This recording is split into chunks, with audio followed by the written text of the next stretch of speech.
मुझे बिल्कुल नहीं पता था कि अपने दोस्तों के साथ मैं बनारस की इस ट्रिप में जाऊंगा जहाँ पे हम लोगों को इतना ज्यादा मजा आ जाएगा। हाँ तो फिर कैसे हो आप लोग? आज मैं जा रहा हूँ अपने 3 दोस्तों के साथ बनारस के लिए, जिसका सफर हम लोग बस से करने वाले थे। लेकिन बस से जाने का हमारा ये आइडिया बहुत ही वाहियात निकला, क्योंकि जिस बस को हमें सुबह 4 बजे पहुंचाना था उसने बनारस पहुंचते पहुंचते सुबह के 6:30 बजा दिए। तो फिर क्या, ऑटो पकड़ के हम लोग निकल गए एक ऐसा एरिया ढूंढने के लिए जहाँ से सभी घाट और मंदिरें पास पास हो। चलो एरिया तो मिल गया, लेकिन अब बारी थी होटल ढूंढने की। तो लगभग 4-5 जगह पूछने के बाद हम लोग को फाइनली ये वाला होटल मिल गया, जहाँ पे आते ही हम लोग की बदमाशी चालू हो गई थी। अब भाई लड़कों के ग्रुप से भरा तुम उम्मीद भी क्या रख सकते हो। तो लगभग 2-3 घंटे बाद नहा धो के हम लोग निकल गए थे घूमने के लिए। लेकिन भाई एक बात तो है, हम लोग जिस जगह पे रुके थे वहाँ से सारी जगह सिर्फ 5-5 मिनट की दूरी पे है। तो अगर आप लोगों में भी से कोई बनारस आने का सोच रहा है तो उस जगह का एड्रेस मैं आप लोगों के लिए कमेंट में पिन कर दूंगा। तो हम लोग आ चुके थे अपनी पहली लोकेशन पे, जिसका नाम था 80 घाट। लेकिन इस टाइम पे तो ये घाट पूरा पानी से डूबा हुआ है। लेकिन यहाँ के लोगों का कहना ये है कि जल्दी ये घाट वापस से साफ हो जाएगा। तो हम लोगों ने बढ़िया फोटो वोटो लेके बनारस का मसालेदार वड़ा पाव दबा के हम लोग निकल गए थे अपनी दूसरी लोकेशन के लिए। और बनारस की आप किसी भी गलियों पे चले जाओ, उसके एंड पे आपको कोई ना कोई घाट दिखने वाला है। जैसे की घूमते भागते हम लोग पहुंचे केदार घाट, जहाँ पे हमारे साथ कुछ और भी दोस्त थे जो रिसेंटली सैयारा मूवी देख के आए थे।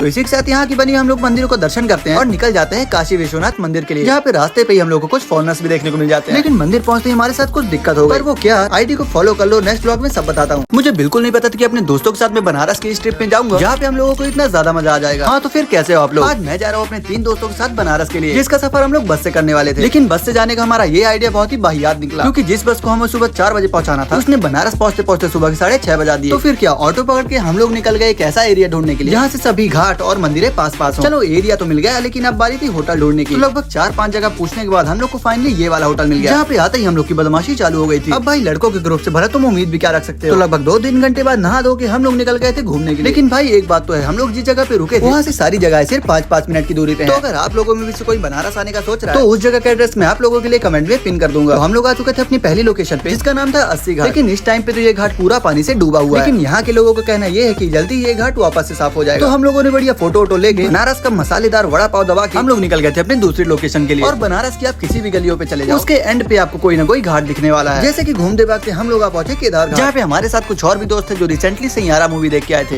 तो इसी के साथ यहाँ की बनी हम लोग मंदिरों को दर्शन करते हैं और निकल जाते हैं काशी विश्वनाथ मंदिर के लिए, जहाँ पे रास्ते पे ही हम लोग को कुछ फॉरेनर्स भी देखने को मिल जाते हैं। लेकिन मंदिर पहुंचते ही हमारे साथ कुछ दिक्कत हो गई। पर वो क्या, आईडी को फॉलो कर लो, नेक्स्ट ब्लॉग में सब बताता हूँ।